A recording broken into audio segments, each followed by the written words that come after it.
Bago po kami umalis, nagpag-rapid muna po pala kami ng CCTV dahil lagi po kaming nawawalan.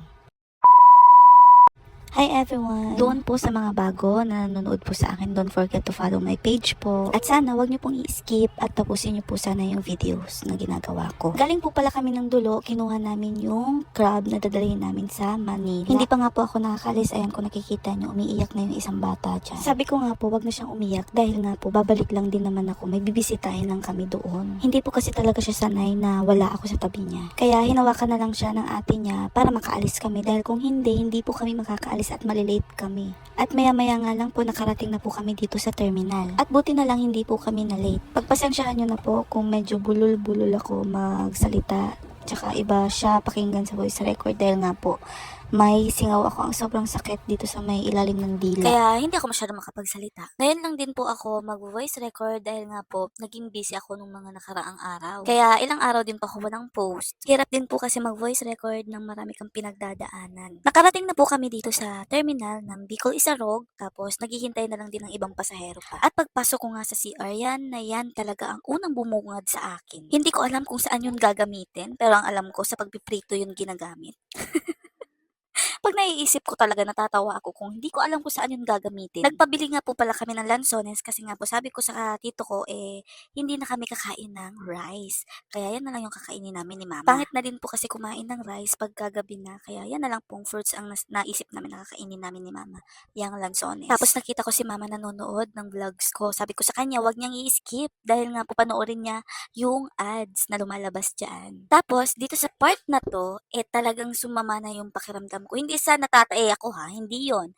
Kundi na duduwal na po ako dahil pinagsabay ko yung pagkain ng maasim.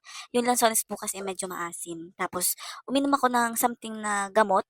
Tapos parang hindi tugma yung nila, kaya inasid ako. Hindi ko na nakunan ng mga yon, yung pangyayaring yon, dahil nga po masama na yung pakiramdam ko kaya tinulog ko na lang. At pagdating nga po sa Lucena, ayun, kumain talaga ako ng rice kasi wala na pong laman yung tiyan ko, naubos na. Medyo nahihilo din ako sa part na to, pero okay lang din naman, pero hindi na yung katulad ng naramdaman ko na naduduwal ganun. Kasi nga po iba din yung pagpepreno kasi talagang dun palang malulula ka na. Iba-iba din po kasi yung way ng pagtapak ng preno para yung mga kasama mo sa loob ng sasakyan or saan man ng sasakyan yan, hindi malulula. Itong time na to ay nasa Lucena na po pala kami dahil dito nag-stop over yung bus dito sa may McDo. Pagka kumakain po pala kayo ng mga ganito, na mga fast food or kaya mga junk food or kung ano-ano pang mga sweets, lagi po kayong iinom ng tubig. More tubig dapat. Kasi ang dami na pong nagkakasakit ngayon, magbata man, magmatanda man.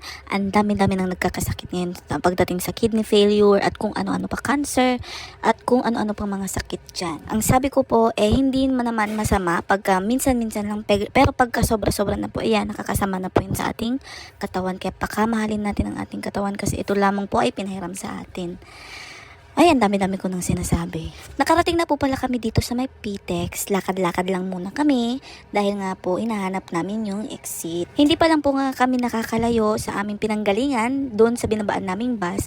Pero si mama ayun nagrereklamo na masakit na daw yung kanyang paa dahil nga po malayo na yung nilalakad namin. Malayo po kasi talaga dito ang exit. May elevator naman siya pero sabi ko nga po maglalakad-lakad kami dahil nga po magdamag kaming nakaupo. Kaya mas maganda na yung naglalakad-lakad kami. Kaso si mama, mabilis na po siyang mapagod. At nakapag-exit na po kami, kaya nakasakay lang din po agad kami ng taxi. Pagka sasakay po pala kayo ng taxi, lagi nyong pipicturean yung plate number niya pagka wala kayong kasama. Tapos, send nyo sa kapamilya nyo para kung may mangyari man, talagang mahanap kayo agad. Mabilis lang po yung transition, hindi ko na nakunan yung pagdating namin at yung nagpahinga kami dahil nga po mga antok na. Pupuntahan na namin agad yung bibisitahin namin. Hindi ko po siya dito ipapakita kasi syempre, yung confidential po yun. Tsaka, mahirap po kasing isali yung mga ganun.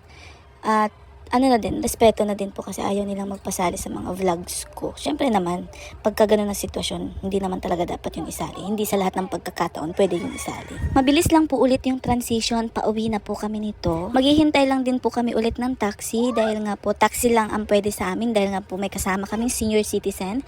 Hindi siya pwedeng lakad dito, lakad doon dahil nga po yung tuhod niya at mabilis na din siyang mapagod. Kaya yan lang muna sa ngayon. Thank you for watching. Bye-bye!